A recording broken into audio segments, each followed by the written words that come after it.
अच्छा जी, सबसे पहले Kubla Khan by Samuel Taylor Coleridge. Samuel Taylor Coleridge, ठीक है, जो कि एक रोमांटिक पोइट था। और कुबला खान उसने लिखी, मैंने अभी आपको बियोग्राफी और इसके मेन मेन ट्रेड्स तो बता ही दिए हैं कि वो 1772 से जो है उसके बाद जो 19th सेंचुरी तक का पोइट था ये। उसके बाद जो है ये बेसिकली रोमांटिक पोइट था, लिटरेरी क्रिटिक था, फिलोसोफर था और थियोलॉजियन था। कुबला खान के बारे में मैं थोड़ा सा आप लोगों को बताते चलूं कि कुबला खान को कहा का जो टाइटल है, कुबला खान भी कहा जाता है। और इसका एक और टाइटल भी है, a vision in dream, a fragment. ठीक है, कहा यह जाता है कि एसटी कॉलरिज ने एक ख्वाब देखा था, अ विजन इन ड्रीम। ठीक है, और इसको एक फ्रेगमेंट इसलिए कहा जाता है, फ्रेगमेंट ये बेसिकली क्यों है, क्योंकि इसमें फ्रेगमेंट बेसिकली क्यों है, क्योंकि कहा यह जाता है कि उसको किसी ने टोक दिया था, जिसकी वजह से जो है उसको अंदाजा नहीं हुआ। और वो जो है अ, उसकी ये जो कुबला खान है वो आधी रह गई। ठीक है, कुबला खान बेसिकली एक ऐसी पोएम है जो कि उसने एक मंगोलियन रूलर था, जिसको बहुत मशहूर रूलर है चंगेज खान। चंगेज खान का जो है ये ग्रैंडसन था। ठीक है, कुबला खान। ठीक है, और कहा यह जाता है कि एसटी कॉलरिज ने अपने ख्वाब में जो है वो कुबला खान को देखा। ठीक है, और कुबला खान इसने 1797 में ये पोएम लिखी थी कुबला खान। ठीक है, अब उसने और ये ओपियम लेके सो गया था, ओपियम ओपियम एडिक्टेड हो गया था, एडिक्टेड हो गया था, सॉरी। और इसने क्या देखा ख्वाब में कि उसने कुबला खान को देखा। और कुबला खान ने क्या किया कि एक पैलेस क्रिएट करने का ऑर्डर दिया, कि सॉरी बिल्ड करने का ऑर्डर दिया कि जी एक बिल्ड किया जाए एक पैलेस, उसकी पैलेस को। और फिर उस पैलेस के थ्रू उसने कुबला खान का एक लाइफस्टाइल हमें दिखाया। तो दैट वाज द बेसिक, कि यहाँ पे वो किस तरीके से कुबला खान को दिखाता है। मेन जो इसके ट्रेड्स थे, वो पहली बार ये क्योंकि ये फ्रेगमेंट है, फ्रेगमेंट का मतलब जैसे जॉन कीट्स की हम हाइपीरियन पढ़ते हैं ना, तो उसको भी हम कहते हैं कि जी that was a fragment, because वो भी एक इनकम्प्लीट पोएम थी। तो आप फ्रेगमेंट जिसके भी एंड में आएगा वो एक इनकम्प्लीट पोएम ही होगी। और इसके अंदर उसने बेसिकली किस चीज को टारगेट किया, जो मेन थीम्स थी वो थी प्लेजर, ब्यूटी और वायलेंस। जो मुझे इसकी समझ आई है कुबला खान की, ठीक है, और जो प्लेस है, सॉरी प्लेस जो थी वो जैनोडी थी, जैनाडू थी। और कुबला खान जो है उस जैनाडू में, in Xanadu did Kubla Khan a stately pleasure dome decree. ठीक है, वो एक हुक्म देता है कि भाई यहाँ पे एक महल तामीर किया जाए, लेकिन वो किस, for the sake of player, just for the sake of player एक डोम जो है वो जो है उसकी तख्लीक किया जाए, उसको क्रिएट किया जाए, उसको बिल्ड किया जाए। और यहाँ पे बेसिकली क्या था, क्यों क्रिएट किया जाए ये palace, for the sake of just player. ठीक है, स्टेटली प्लेयर से ही हमें अंदाजा हो गया कि इंसान जो है उसके अंदर एक प्लेयर सीकिंग एटीट्यूड है। और वो किसी ऐसी जगह पे जिसका नाम जेनेडू है, और वो एक बड़ी ही खामोश एक जगह है, और वहां जाके एक प्लेयर स्टेट जो है वो बनाना चाहता था। तो बेसिकली एसटी कॉलरिज वो खुद कहते हैं कि जब उसने कुबला खान लिखी थी ना ये पोएम, तो वो खुद एक्चुअली कुबला खान के बारे में पढ़ रहा था, तो कुबला खान फिर उसके ख्वाब में आया।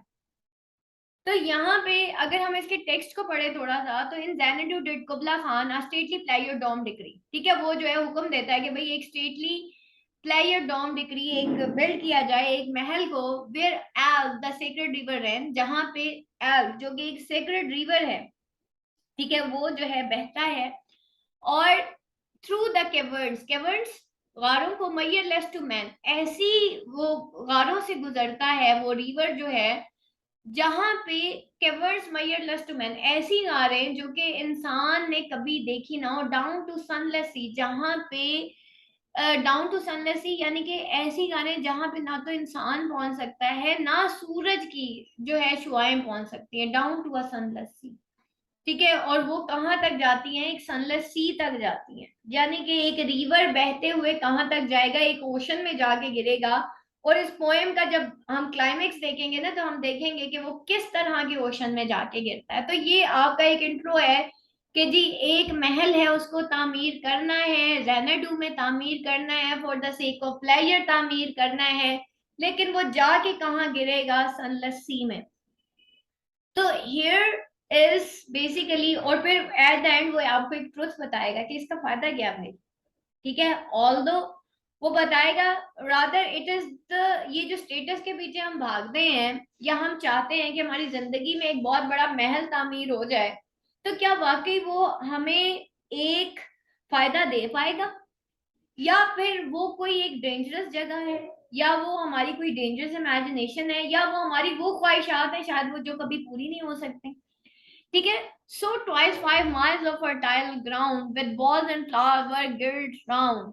और क्या कहाँ पे, so twice 5 mile fertile, जहाँ पे कैसा एरिया है जहाँ पे twice 5 mile fertile ground, इतने मीलों जो है वहां पे फर्टाइल ग्राउंड फैले हुए हैं, with walls and tower were गिर्डेड राउंड, जिसके इर्द गिर्द वॉल्स एंड टॉवर्स हैं।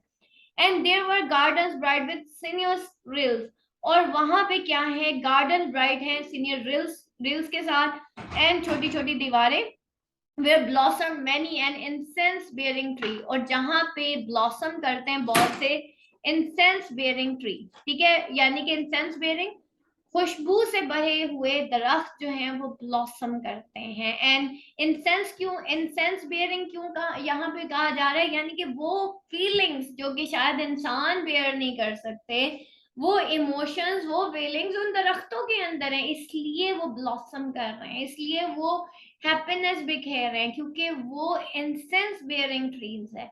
And here were forest ancient as hills, और वहां पे ऐसे फॉरेस्ट हैं, इतने पुराने फॉरेस्ट एज द हिल्स, ठीक है, जैसे कोई हिल्स हो, एनफोल्डिंग सनी स्पॉट्स ऑफ ग्रीनरी, जो कि एनफोल्ड करते हैं, जिसके अंदर छा गए हैं वो sunny spots of greenery. But oh that deep romantic jazz which slanted down the green hill atward a hidden cover a savage place. फिर वो क्या कहता है, इतनी खूबसूरत एक इमेजिनेशन क्रिएट करने के बाद, उस महल को क्रिएट करने के बाद वो क्या कहता है, रेल्स बेटा छोटे छोटे नदी नालों को कहते हैं, ये कह रहा है ना सीनियर। अच्छा जी, unfolding sunny spots of greenery, और वो क्या करता है, अनफोल्ड करता है उन ग्रीनरी के स्पॉट्स को। रोमांटिक जैज्म जो है वो किसको कहा जा रहा है, but oh that romantic jazz. ठीक है, जैज वो एल्फ को कह रहा है, ठीक है, रिवर एल्फ को कह रहा है, वो कहता है ओ वो deep romantic chasm with slanted down the green hill, जो कि बहता है उन ग्रीन हिल के साथ। Athwart a cedarn cover, athwart वो जिसको एक कैडर्न ने कवर किया है, अ सेवेज प्लेस, वो तो एक सेवेज प्लेस है, सेवेज वाइल्ड प्लेस है, वाई दैट इज। अब वाइल्ड वो उसको यहाँ पे पता है क्यों कह रहा है, सेवेज क्यों, एक्सट्रीम ब्यूटीफुल है जी, एज होली एंड एनचेंटेड, और होली भी है और एनचेंटेड भी है। अब यहाँ पे देखिए जक्सटापोज कर रहा है, एक तरह से उसको सेवेज प्लेस कह रहा है, दूसरी तरफ वो उसको होली और एनचेंटेड कह रहा है। इट मीन्स के there is the compare and contrast of a real and imaginative world. ठीक है, what there is something beyond the truth, जो कि वो एक्सप्लोर करने जा रहा है विद दिस। यहाँ पे ड्रामेटिक, इसको कहते हैं ड्रामेटिक टेक्निक्स, कि पोएट जो है एक जक्सटापोज करके दो ऑपोजिट वर्ड को एक लाइन के अंदर ला के एक ड्रामेटिक सिचुएशन क्रिएट कर देता है, कि what to be and not to be वाली सिचुएशन अब यहाँ पे क्रिएट हो गई। ठीक है, as ever beneath a warning moon was haunting, और जहां पे बेनेथ एक वार्निंग मून जो है वो हॉन्ट करता है by women wailing for her demon lover, और अब वो उसको एक सेवेज प्लेस भी कह रहा है, और उसको होली और एनचैंटेड भी कह रहा है, जहां पे beneath the warning moon haunted, जहां पे एक वार्निंग मून जो है हॉन्ट करता है, यानी कि अंधेरा ही अंधेरा है, बाय विमेन वेलिंग, जहां पे एक विमेन वेल करती है फॉर डेमन लवर। डेमन कहते हैं जंगली वहशी लवर को, उसके जालिम जो लवर है उसको वो वेल कर रही है उसको। And from this chasm which sees less turmoil seething, और इसी chasm से इस सीजन, ये सीजलेस टर्मोइल, सीदिंग बेसिकली यहाँ पे सूदिंग होगा, as if this earth is fast thick pants were breathing. और वो कहते हैं इसी चैसम में, इसी सीजलेस टर्मोइल सीइंग में, ये जो अर्थ है इन फास्ट थिक पेंट्स वो ब्रीथ कर रही है, मतलब उसके टर्मोइल में, उसके इस तरह के जो उसकी एक आहें हैं उसमें, ये जो अर्थ है इन फास्ट थिक पेंट्स पर, मतलब वो अर्थ इस तरह से हो गई है इन सीजलेस टर्मोइल सीडिंग में, कि ऐसे जैसे ये सब कुछ ब्रीद कर रहा है, यानी कि इतनी खूबसूरत ब्यूटी है कि सब कुछ ब्रीद करता है। Mighty fountain momentary was for, और फिर क्या होता है वहां से एक माइटी फाउंटेन मोमेंट्री वो फूट पड़ता, फोर्स्ड हो जाता है, यानी कि फूट पड़ता है basically. amid those swift half intermittent bursts, अचानक से वो बस्ट कर जाता है, huge fragment vaulted like rebounding hail, और huge fragments vault, और उसके जो जो जो उसके उसके जिसे कहना चाहिए उर्दू में हम क्या कहेंगे उसको, कि जो उसकी आबशारें बहती हैं, या आबशारें तो नहीं कहेंगे यहाँ पे, हाँ आबशार टाइप फ्रेगमेंट्स, उसके जो कतरे गिरते हैं, या उसकी जो पानी का जो बहाव फ्लो होता है, वो क्या क्या है, ऐसे जैसे छोटे छोटे पत्थर रिमाउंडिंग हेल्स हो, और chaffy grain beneath the thresher flail, और वो इस तरह से गिर रहे हैं जैसे शेफी ग्रेन हो beneath the thresher's flail, and mid these dancing rocks at once, और फिर इन्हीं मिड यहाँ पे amid among these dancing rocks में at once and ever it flung up momentary the sacred river, वही रिवर एल्फ की बात हो रही है जो हमने स्टार्ट में बात की थी ना, इन्हीं के दरमियान ये रिवर एल्फ बह रहा है, ठीक है। अब वो रिवर एल्फ के साथ ही बहते बहते वो यहाँ तक पहुंच गया, 5 miles meandering with mazy motion through wood and dale the sacred river ran, और 5 miles meandering में ये मेजी मोशंस, मेज यानी कि गोल गोल जो घूम रहा है, ये जो रिवर थ्रू द वुड और dale the sacred river ran, then reach the caverns measureless to man, और ये जो है रीच कर जाते हैं उन केवर्स तक जो कि मयरलेस टू मैन है, यानी कि उन वो गारों की जो बात हो रही थी ना, जहां पे सन की रोशनी भी नहीं पहुंच सकती, जहां पे मैन, अब वहां पे मैन पहुंच गया। एंड सेइंग, अब कहाँ, मतलब कौन वहां पे पहुंच गया, रिवर एल्फ वहां पे पहुंच गया, and sank in tumult to a lifeless ocean. अब वो जो रिवर है, यानी कि वो जो दरिया बहते हुए कहाँ पे जाता है, पहले तो देखिए जब तक वो दरिया था वो जगह जगह से गुजरा था, लेकिन अब वो एक लाइफलेस ओशन में जाके वो दरिया गिर गया है। And amid this tumult, Kubla heard from far ancestral voices prophesy war.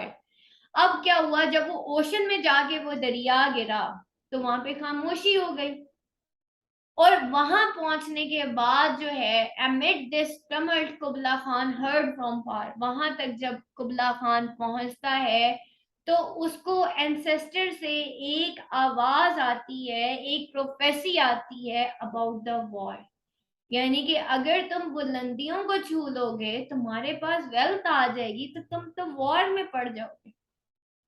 तो there is again a danger, यानी कि वेल्थ को हासिल करने के बाद भी एक डेंजर है कि कहीं छिन ना जाए, कहीं वॉर ना हो जाए, कहीं। अब यहाँ पे ये जो लाइंस है कि उसको आवाज आती है कुबला खान को कि भाई ये तो वॉर हो जाएगी अब, ठीक है, उस, और एंसेस्टर्स की आती है, पुराने लोगों की आती है। अच्छा यहाँ पे देखें कि the shadow of dome of player floated midway on the waves.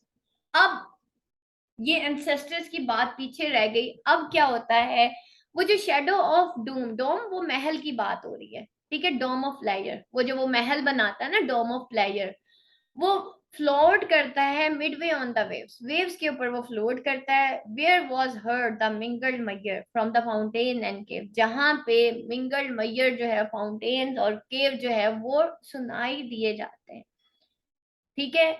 अब वो जो ओशन है उसके ऊपर वो डोम जो महल है बेटा, उसका एक शेडो पड़ता है उन फ्लोटिंग मिडवे वेव्स के ऊपर, जहां पे मिंगल्ड मयर फाउंटेन और केव्स भी जो है वो सुनाई देते हैं। It was a miracle of rare device a sunny player doom with caves of ice, और ये एक मिरेकल है, एक ऑफ रेयर डिवाइस कि एक सनी प्लायर डूम नजर आया विद केव ऑफ आइस, जिसको जो जिसके अंदर केव्स ऑफ आइस है, ठीक है, एक ऐसी गारें हैं जो कि आइस की हैं। अ डैमसेल विद द डल डलसीमर। फिर डैमसेल एक जवान औरत, जो एक इथोपियन औरत जो है, वो एक डलसीमर, एक वायलिन टाइप, एक गिटार टाइप एक इंस्ट्रूमेंट है, वो नजर आती है in a vision once I saw. फिर उसको उस ड्रीम के अंदर, किसको, एसटी कॉलरिज को, पोइट को, अपने ड्रीम में एक औरत नजर आती है जो कि कोई इंस्ट्रूमेंट बजा रही है जिसको डल्सिमर कहा जाता है। It was an Abyssinian made. और ये क्या है, ये एबिसिनियन मेड है या ये इथोपियन मेड है। And on her dulcimer she played, और वो अपना डल्सिमर बजाती है, गाना गाती है, सिंगिंग ऑफ माउंट एबोरा, और वो माउंट एबोरा के बारे में सिंग करती है। Could I revive with me her symphony and song.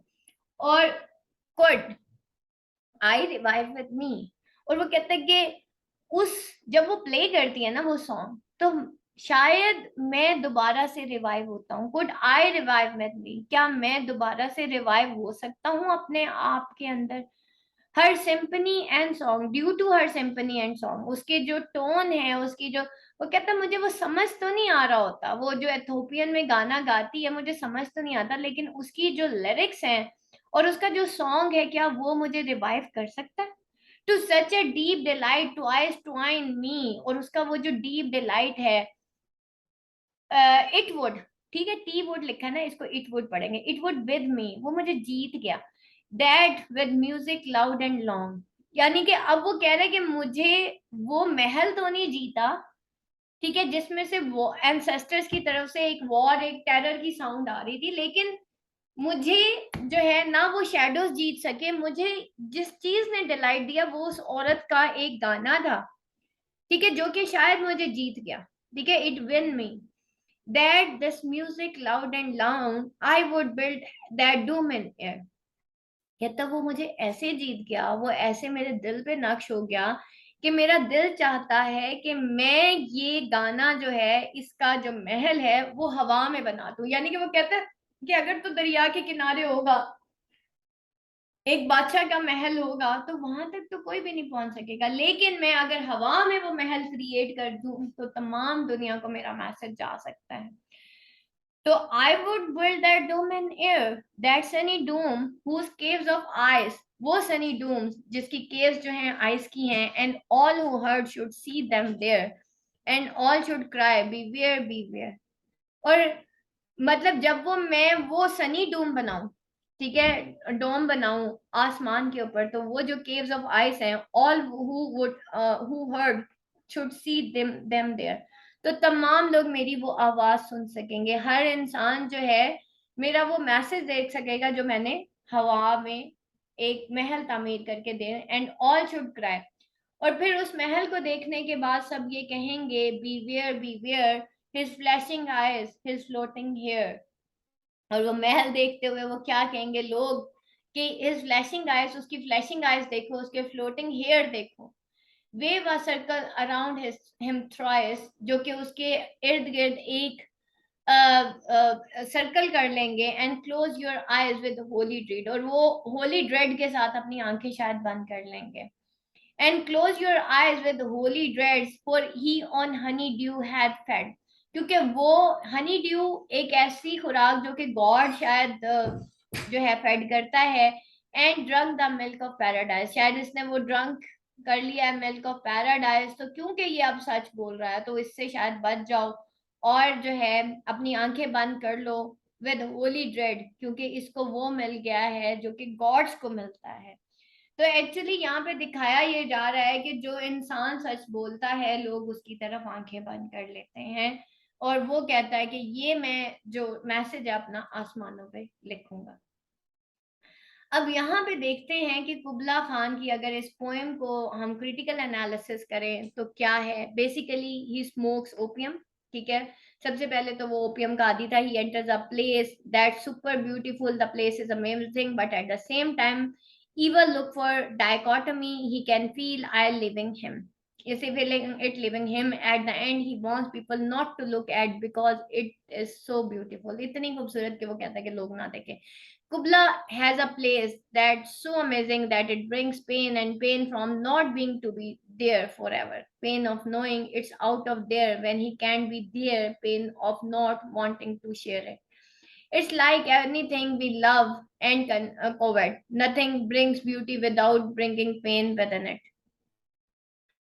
And all who look shall see them there, and all should cry, beware, beware. His flashing eyes, his floating hair, weave a circle around him thrice, and close your eyes with holy dread, for he on honey mildew fed, and drunk the milk of paradise. Help me out.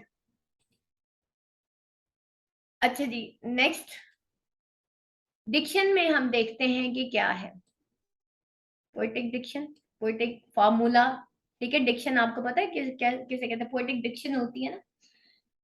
The poem is very abstract and vivid. Diction बेटा poetry की definition को कहते हैं बाज होता है Dickson. ठीक है, कि किस पोएटिक डिक्शन पे, जैसे वर्ड्सवर्थ की कहता है ना पोएटिक डिक्शन के poetry is the imaginative flow of emotions. ठीक है, वो कहता है कि ये तो टर्निंग लूज ऑफ इमोशंस है, तो वो उसकी पोएटिक डिक्शन है actually. The poem is visionary poem, formal, abstract, vivid, and has obsolete words. It uses intricate language to portray the vision that Coleridge had. The words are flowing and mellow, like sinuous, and unfolding at the end summons a feeling of being embraced by peacefulness of Xanadu. This poem is famous not for the story it tells, but how it is told. It uses elaborate, vivid language used to describe places and sights. Gardens bring bright with sinuous rills and sunny spots of greenery.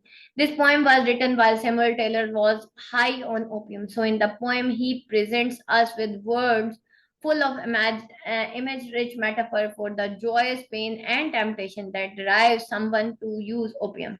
A player dome near which runs a sacred river which is surrounded by fertile lands, gardens, and ancient forests. This is the Xanadu that Coleridge first presents for us. The place is peaceful like the state that is brought by using opium. ठीक है, Xanadu तक कैसे पहुंचा? Opium की वजह से और imaginative parts obviously, dream की वजह से. While writing Kubla Khan, Coleridge was high on opium. The drug was used in classical Greece, Rome, India, and China, where it was the cause of two wars. Physicians prescribed it to kill pain. It was used as social drug and was used by a lot to forget about the grief in their lives.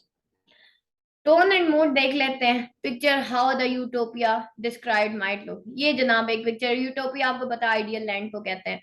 The introduction to poem is vivid and exciting as it prescribes a sense of utopia. A place is prescribed with lush green forest and a beautiful river running through the canyons. The tone then changes to earlier as a woman is described caring for her demon lover, crying for her demon. The author रो रही थी भाई वो अपने demon lover के लिए. The author portrays excitement when talking about the lush river. The reader feels wonder and enthusiasm about the place, palace, and river. The mood of river is frightful and scary when talking about the women by the river. Toward the end of the poem, the tone of the poet's attitude is mysterious as you hear him describe vision of the past. The poem conveys situational irony in beginning when the author talks about how perfect the palace is, but then mentions the spooky place where the woman cries for her demon lover. Rhetorical situation. ठीक है, questioning एक जो situation होती है ना वो create करना. The author seems like he is speaking to the large crowd of people trying to pull in their attention. ठीक है, टेंशन क्रिएट करने के लिए जो क्वेश्चनिंग एक या एक रिटोरिकल रिपीटेटिव एक इमेजिनेशन क्रिएट करना. The speaker of the poem seems as if he is speaking to the crowd. The speaker uses great imagery to pull the reader in to make it feel like you are being spoken to directly. This is why the speaker uses dramatic descriptions in the beginning of the poem. The speaker makes sure not to lose the audience attention, and to do so, he makes sure to throw in some figurative language and vivid. Figurative language ये जो आप literary terms पढ़ते हैं ना उसको कहते हैं, जैसे irony, satire, imagery, ये सब figurative languages होती हैं. The speaker appears as mysterious figure trying to impress large crowd. He does so by making Figurative language, alliteration, use of same beginning consonant sound, sunless sea, ठीक है, इसमें देखें S sound जो है repeat हो रही है, कॉन्सोनेंट्स रिपीट हो रहे हैं, सनलेस, स साउंड, सनलेस सी, सनी स्पॉट, ठीक है। पर्सोनिफिकेशन कहते हैं किसी इनह्यूमन ऑब्जेक्ट को ह्यूमनली ट्रेट्स दे देना, यानी कि वो ह्यूमन की तरह बात करने लग जाए, बिहेव करने लग जाए। आ सेवेज पैलेस, ठीक है। अब सेवेज प्लेस, प्लेस तो सेवेज नहीं हो सकती ना, इंसान तो जालिम हो सकता है, वाइल्ड भी हो सकता है, लेकिन प्लेस नहीं हो सकती। As holy as enchanted, beneath a warning moon, and if this earth is fast thick pants were breathing, क्या अर्थ ब्रीथ कर सकती है अपने फास्ट थिक पैंट्स के साथ, लेकिन यहाँ पे वो अर्थ को ब्रीदिंग ट्रेड दे देता है। Similes, a comparison using like or as. For example, and here were forests ancient as the hill, ठीक है। forests कितने पुराने, जैसे hills होती हैं, huge fragment vaulted like rebounding hail, अब यहाँ पे huge and hail आपस में alliterate कर रहा है। metaphor, a direct comparison, ठीक है। metaphor कहते हैं कि दो opposite objects को के जो traits है ना वो सेम हो जाना, जैसे for example the down green hill athwart a cedarn cover, ठीक है। वो जो डाउन ग्रीन हिल है वो क्या है, कैसी है, वो ऑथवर्ड आ कैडन कवर है। यानी कि हम कहते हैं ना he is as cunning as a fox, ये तो सिमिली होगी, as cunning as.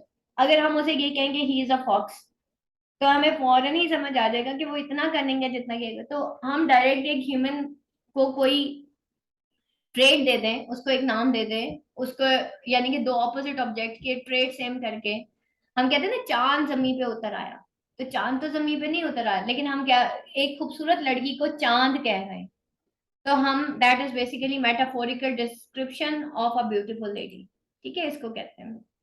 Imagery through images, ठीक है, पिक्चर डिस्क्रिप्शन के थ्रू इमेजरी क्रिएट करना। Samuel Coleridge uses description imagery to make the reader picture this great utopia, the emperor's palace, but with disturbing thoughts such as it was haunted by a woman wailing for her demon lover. He describes in great detail a sacred river that flows through a canon. Kubla Khan himself was seen listening to the noisy river and thinking about the war. The reader can picture this lush ground and hear the noisy river for the descriptive language used. Example of imagery used in the poem Sunless Sea, ठीक है। अब वो कैसी कैसी imagery use कर रहा है, number 1 Sunless Sea use कर रहा है, garden bright with sunless frills, enfolding sunny spots of greenery, ठीक है, ये सारे वो use करता है। Symbolism, river को वो symbolize करता है। अब let's see, the speaker mentions the river in the over half poem. The description on how powerful it is draws us to the conclusion that the main image is about the excitement and power of Earth's nature wonders. The ocean is described as dark, ठीक है, gloomy and mysterious, क्योंकि ocean बड़ा था, river छोटा था, river जाके ocean में गिरा। यानी कि वो बता रहा है कि इंसान अगर बुलंदी पे चला जाता है तो बेसिकली वो बिल्कुल डेड हो जाता है, ठीक है। अगर वो ओशन बन जाएगा, रिवर तो फ्लो करता है, ओशन तो नहीं आगे फ्लो करता ना, तो वो ओशन को जो है वो डेड कहता है, यानी कि वहां पे तो आवाज ही कोई नहीं आती। तो वहां पहुंच के एक्चुअली फिर इंसान को एक आवाज आती है जो बड़ी ड्रेडफुल वॉइस होती है। It seems to be a dead end and an unknown open space. It could possibly be seen as an underworld type environment when compared to the lush utopia also described. Women and demon lover. The description of the woman wailing for her lover, who is also a demon, describes supernatural power and romance, but it can also be related to excitement. Sound जो है इसमें rhyme scheme देख लेते हैं। Rhyme scheme का आप लोगों को पता है, राइमिंग स्कीम कभी निकाली है poem scheme? It has rhyme scheme, ये मेरा आप लेक्चर कभी सुनिएगा राइमिंग स्कीम कैसे निकालते हैं पोएम के। It has rhyming either back to back और either line to line. For example round and ground, देखें फर्स्ट लाइन में राउंड होगा, सेकंड लाइन में ग्राउंड होगा, हेल एंड फ्रेल, ठीक है। इसी तरह एंडिंग साउंड्स जो होती है ना, अगर वो एक जैसी हो तो हम कहते हैं ये हीरोइक कॉपलेट्स हैं, ठीक है। यानी कि हम उर्दू में कहते थे ना काफी और अदीफ, ठीक है, यहाँ पे वो राइमिंग स्कीम होती है। फर्स्ट लाइन के अंदर राउंड एंड ग्राउंड ये सब आपस में राइम कर रहे हैं, स्लैंटेड एंड चैंटेड। अच्छा, एलिट्रेशन, एलिट्रेशन अभी हमने बताया कि repetition of sound, for example sunless sea, women wailing, इसमें वॉ साउंड रिपीट हो रही है, मेजी मोशन में म साउंड रिपीट हो रही है, डीप डिलाइट, ठीक है, ड साउंड रिपीट हो रही है, cacophony, throughout the poem there was several lines that rhyme but are broken up by words and did not rhyme after a few lines, so it breaks the rhyme of poem. For example, but oh, that deep romantic jazz which slanted down the green hill onward are cadem cover. ठीक है, ये उसने यहाँ पे सारा repetition, in this poem repetition is used with certain words that sound same, have the same ending, xing, breathing, rebounding, professing, dancing, warning, lifeless, measureless, ceaseless. ठीक है, next poem structure जो है, ये जनाब इसकी rhyming scheme, actually that is basically the rhyming scheme जो यहाँ पे लिखी है। The structure elements might include the couplet, couplet बेटा टू लाइन स्टैंजा को कहते हैं, स्ट्रोफ एंड स्टैंजा, ठीक है, स्ट्रोफ कॉपलेट टू लाइन स्टैंजा को कहते हैं, और टू लाइंस पोएम को कॉपलेट कहते हैं, यानी कि, और स्ट्रोफ जो है वो जो एक स्ट्रोफ दे देते हैं जैसे आ, ठीक है, उसके बाद स्टैंजा, स्टैंजा आपको पता ही है, फोर लाइन स्टैंजा भी होता है, सिक्स लाइन भी होता है, एट लाइन्स भी होता है। Poets and dark poetry combine the use of language and a specific structure to create an imaginative and expressive poem such as Kubla Khan. The structure used in dark poetry types also used when considering the visual effect of a finished poem. Elements that make the poem dark as are repetition and lot of imagery. The shadow of dome of pleasure floated midway on the base where was heard the mingled murmur from the fountain and cave. ठीक है, एक shadow है of dome of laser, अब उसको वो shadow कह रहा है, गौर करें जरा, डोम ऑफ लेजर, हम इस डोम ऑफ लेजर के पीछे भागते हैं, लेकिन एंड क्या होता है, जब वो एंड पे पहुंचता है तो कैसी आवाज आती है, एंसेस्टर से, ठीक है, वॉर की, and all who heard should see them there, and all should cry, beware, beware. His flashing eyes, his floating hair, weave a circle round his thighs, and close your eyes with holy dread. This poem is written as iambic tetrameter and uses an alternating rhyming scheme. जैसे first stanza में A B C C D E D, मतलब ये मैं अभी आपको बताती हूँ कैसे बनती है कभी, और conclusion और evaluation जो है, writer of the poem made his point very fast in beginning and getting right to it.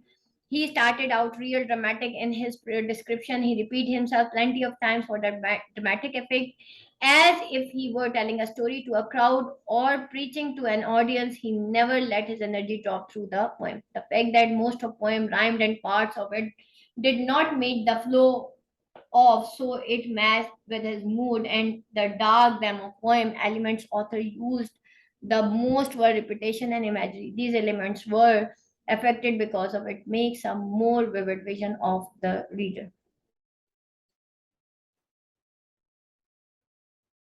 अच्छा जी, अब मैं आपको बता देती हूँ राइमिक स्कीम, नौशीन अंदाजा है क्या होती है, कभी निकाली है राइमिक स्कीम?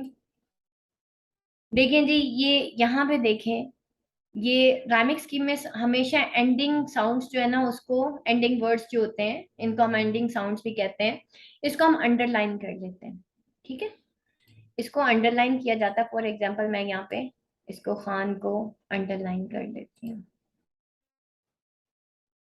इसी तरह मैं यहाँ पे डिग्री को अंडरलाइन कर लेती हूँ, रेन को, मैन को, एंड देन सी को। लेट्स सी, खान किसी के साथ मैच कर रहा है, that is a sound, Khan is a sound, ठीक है। उसके बाद डिक्री जो है दैट इज, ये राइम नहीं कर रही खान के साथ, तो इसको हम बी साउंड कहेंगे।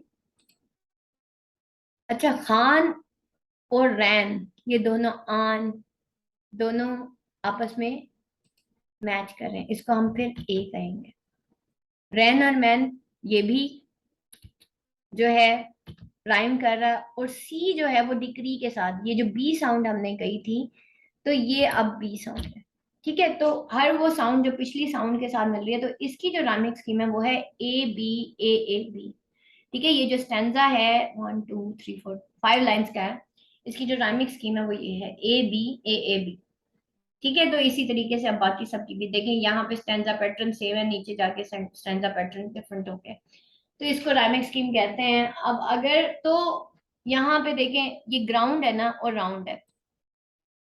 यहाँ पे अगर आप, तो अब ग्राउंड और राउंड आपस में तो राइम कर रहे हैं, लेकिन पिछले पैराग्राफ में किसी के साथ राइम नहीं कर रहे, तो फिर अब ये सी साउंड है, ठीक है, दैट इज सी। फिर एंटर साउंड और ground, that is also C. और फिर उसके बाद जो है rills and tree, tree decree के साथ मिल रहा है और रिल्स पीछे किसी से ना, तो ये हो गया जी, रिल्स हमारा जो है वो डी साउंड हो गई। और उसके बाद जो है हमारी फिर दोबारा बी साउंड होगी, डी बी, हिल्स और रिल्स आपस में डी बी डी हो गया। और ग्रीनरी, री, ट्री के साथ मिल रहा है, तो that is our C sound. ये जनाब बेटा इसकी सी सी डी बी सी, ये इसकी जो है हमारी राइमिंग स्कीम होगी। यहाँ तक नौशीन कोई क्वेश्चन है तो मेरे से पूछ लीजिए। नहीं, ये तो क्लियर है। क्लियर है?